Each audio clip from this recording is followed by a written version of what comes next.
오거돈 전 시장은 노무현 정부 당시 해양수산부 장관을 지낸 뒤 네 번째 도전 만에 부산시장에 당선되었습니다. 진보 진영이 배출한 첫 부산시장이어서 그만큼 상징성도 컸습니다. 그러나 회식 자리에서 여직원을 양쪽에 앉힌 사진이 공개돼 구설에 오른 적이 있었고 성추행이라는 최악의 불명예를 안고 공직 생활을 마감하게 됐습니다. 신유만 기자가 보도합니다.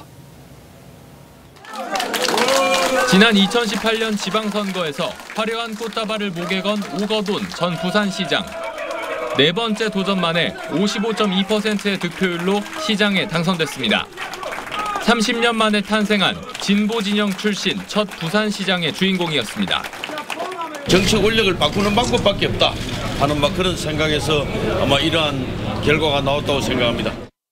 오 전 시장은 부산에서 성희롱 사건이 잇따르던 지난해 9월 성희롱은 민선 7기에서 뿌리 뽑아야 할 구태라며 강력한 처벌을 외쳤습니다. 세계 여성의 날인 지난달 8일에는 여성 한 명 한 명의 행복이 곧 부산의 행복이라는 글을 SNS에 올리며 여성 인권을 강조했습니다.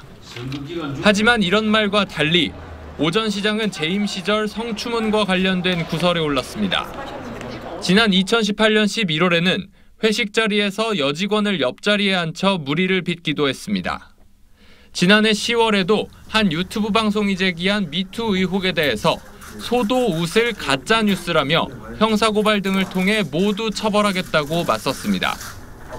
부산 성폭력 상담소는 성추행 사건으로 오늘 자진 사퇴한 오 전 시장에 대해 성인지 감수성이 낮아 예견할 수 있었던 일이라고 비난했습니다. TV조선 신유만입니다.